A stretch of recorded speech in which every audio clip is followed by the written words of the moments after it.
nëse më pyesni pse po e shoh këtë shoqëri me një shkatrim të sipër, sepse këto ma ka mësu profeti. Profeti thot kështu, do të vije një kohë kur fen do ta marrin sipërfaqësisht. Me shku numre, me fal namaz, me qit një shami, kjo është sipërfaqësisht. Ata bëhen radikal, ekstrem bëhen, persona që sipërfaqësisht e marrin. E dyta thot, fen do ta interpretojnë ignorantët. Kene për TikTok e krejt janë boshken star, flasin as fjale nuk ta pranë, o zotrin që se jeti kardiolog, unë nuk të kundërshtoj ty se ti je profesor, doktor, ke krya ato. Dhe e treta që hoxhallarët, profeti ndryshe thot se hoxhallarët e kanë qenë, po thot prijesit e nimase e veshin gjybën e gënjeshtrës.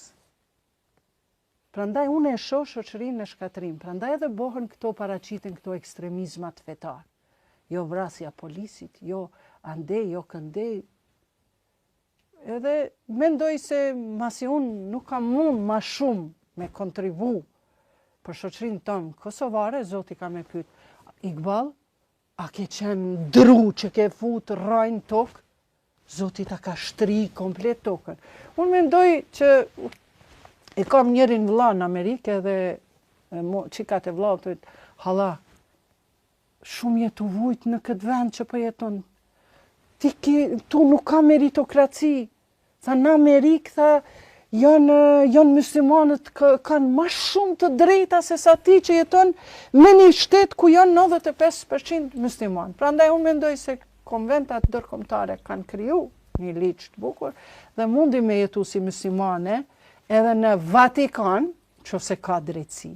A si muslimane që jetoj me një popull musliman që nuk ka drejtësi, nuk e kam thënë gjajis, nuk e kam obligim me jetu ma shumë këtu.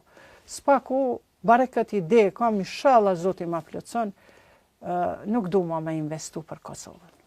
As një euro.